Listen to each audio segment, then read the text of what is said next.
বিসমিল্লাহির রহমানির রহিম আলহামদুলিল্লাহ ওয়াসসালাতু ওয়াসসালামু আলা রাসূলিল্লাহ ওয়া আলা আলিহি ওয়া সাহবিহি আজমাইন। অ্যামেজড বাই দ্য কোরআনে আপনাদের স্বাগতম। আজ আমি আপনাদের সাথে দুটি আয়াতের তুলনা করব।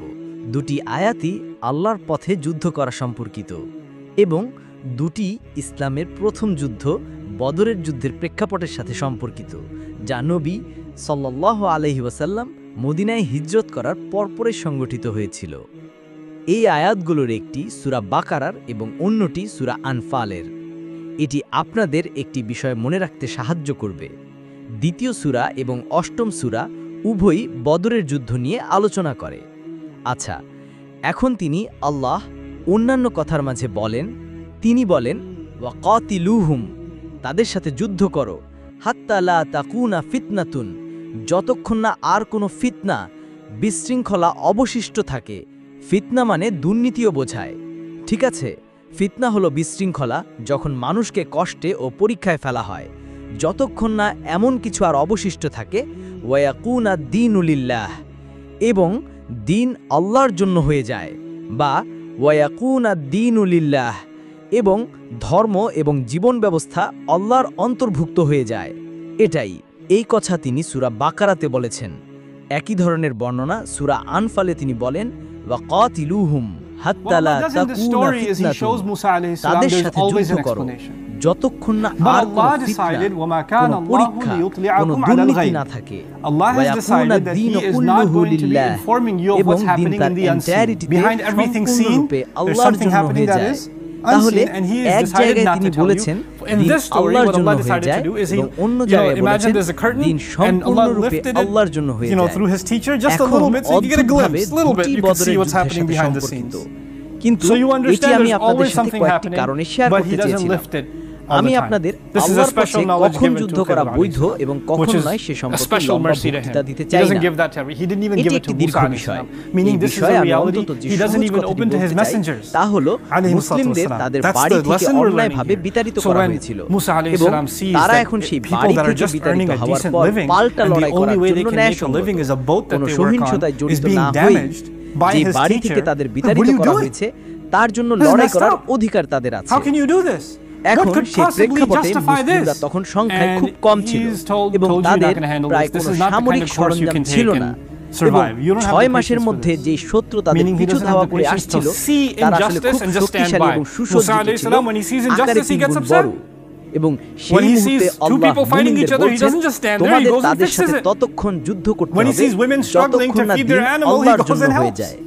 প্রসঙ্গত, আরবে যখনই কেউ ধর্মের কথা ভাবে, পুরো অঞ্চলে যখন তারা ধর্মের কথা ভাবে, তারা কাবার কথা ভাবে, তারা মক্কার কথা চিন্তা না করে ধর্মের কথা ভাবতে পারে না।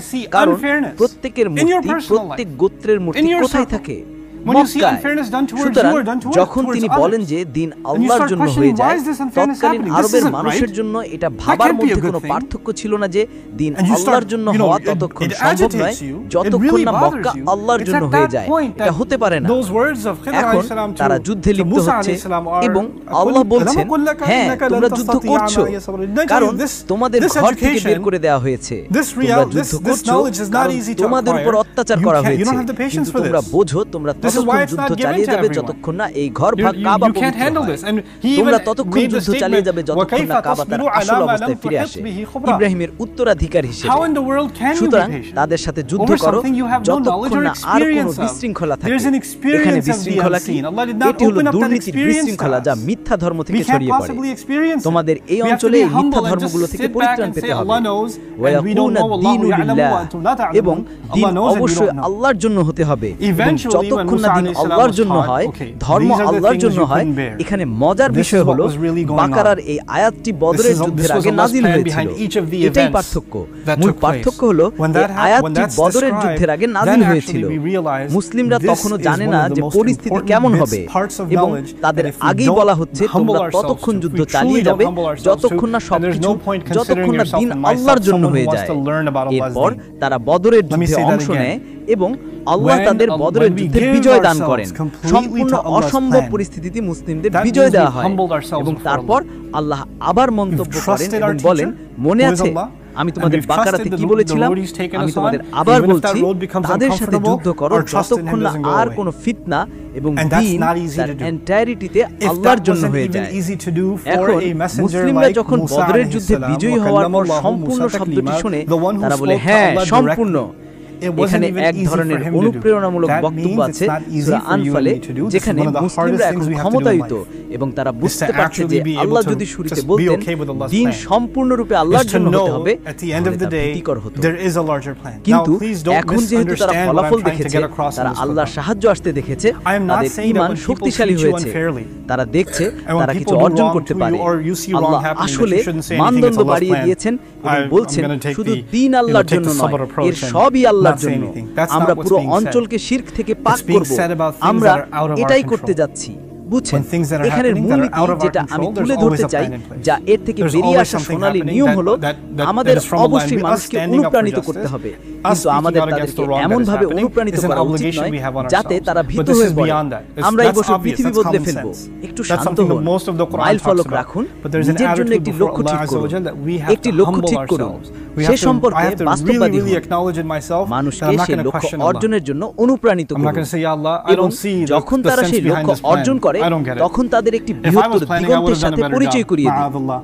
তখন তাদের পরিচয় করিয়ে দিন।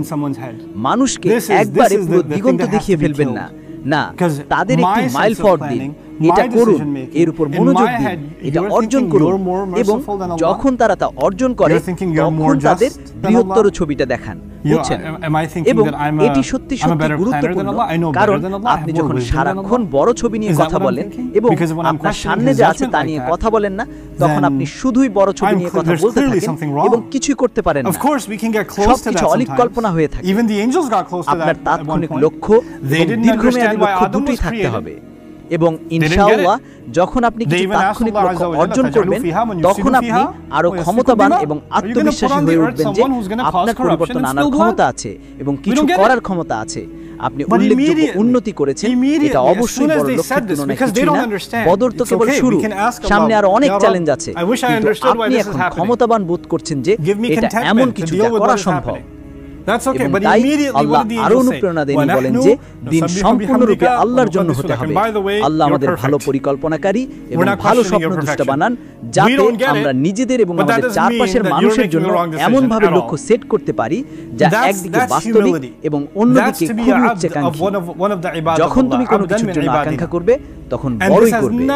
আল্লাহ আমাদের সেই লোকগুলোর অন্তর্ভুক্ত করুন। বারাকাল্লাহু লি ওয়া লাকুম। আসসালামু আলাইকুম ওয়া রাহমাতুল্লাহি ওয়া বারাকাতুহু।